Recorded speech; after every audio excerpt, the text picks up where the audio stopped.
I saw a homeless person get rejected for change by a woman whose dog was wearing a mink coat and a pearl necklace.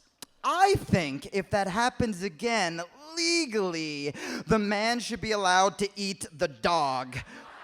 Fuck it! Fuck it! We politically color-code states to distract us from economic classification, and the poor aren't heard because the TV doesn't have the poor man's pundit. For example, I don't like the term black ghettos. There are poor ghettos that we prefer to think of as black because black is different than white. All Palestinians aren't suicide bombers. Most are poor green dots on a radar screen that we label as a threat because it makes it easier to fund their execution. So all of you darker than whites better start digging for oil, because until then, Lady Liberty ain't got no use for you. Do you see what happens in starved nations?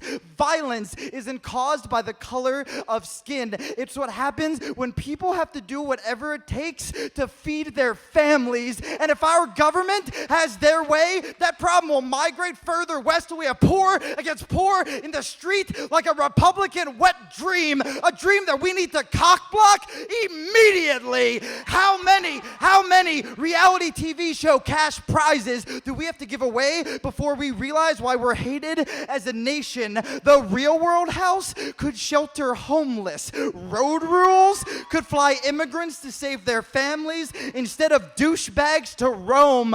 Who wants to be a millionaire? How about the girl that hasn't had breakfast in a month?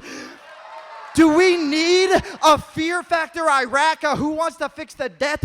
Where the fuck is my social security? Are the poor only worthy to be talked about in an election year? And even then, not how do we help, but how do we get them the fuck out? How much would it take for the money that we give to weapons and tobacco companies to feed a man who is hungry, sucking on liquor underneath of the billboard that advertises it? We're okay with prisons acting as homeless shelters, drug addicts as criminals, starving as tax burdens. You tell the welfare mother to get a job, then pack a knapsack and get ready to babysit fuckface, because mother is more of a job than news anchor and lawyer combined. There was a corporation in San Francisco that privatized water in a third world nation. Traders bought stock in oil after the war in gold after September 11th. And Verizon has fucked me on my last 18 phone bills. This shit has to stop. You stop the violence. You stop the rich. You feed the hungry.